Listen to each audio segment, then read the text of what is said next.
പിശുക്കി പെണ്ണും ധൂർത്തൻ ഭർത്താവും. കരുണാകരൻ പിള്ള മഹാധൂർത്തനാണ്. എന്തു കിട്ടിയാലും കണക്കില്ലാതെ ചെലവിടും. കല്യാണി കരുണാകരൻ്റെ ഭാര്യയാണ്.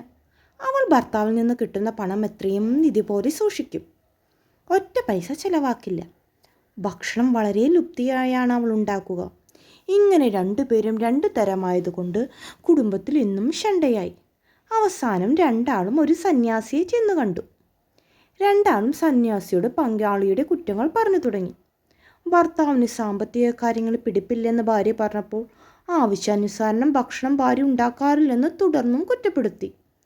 അപ്പോൾ സന്യാസി തൻ്റെ കൈകൾ നീട്ടി കാണിച്ചുകൊണ്ട് ചോദിച്ചു, എൻ്റെ കൈകൾ എപ്പോഴും ഇങ്ങനെ ഇരിക്കണമെങ്കിൽ അതിനെന്താണ് പറയുക? രണ്ടുപേരും പറഞ്ഞു, വികലാംഗത്വം. പിന്നീട് സന്യാസി കൈകൾ രണ്ടും മലർത്തിക്കൊണ്ട് ചോദിച്ചു, ഇങ്ങനെ ഇരുന്നാലോ? അതും വികലാംഗത്വം തന്നെ. രണ്ടാളും പറഞ്ഞു. എങ്കിൽ പണം ആവശ്യത്തിന് ചെലവാക്കാതെ പിടിച്ചിരിക്കുന്നതും ആവശ്യത്തിലധികം ചെലവാക്കുന്നതും വികലാംഗത്വമാണ്. ആവശ്യത്തിന് ചെലവാക്കാനാണ് ദൈവം നമുക്ക് പണം തന്നിട്ടുള്ളത്. സന്യാസിയുടെ വാക്കുകൾ രണ്ടു പേർക്കും കാര്യമായി തോന്നി. അതിനാൽ അന്നു മുതൽ അവർ മിതവ്യയം ശീലിച്ചു. അവരുടെ ശണ്ടയും അവസാനിച്ചു.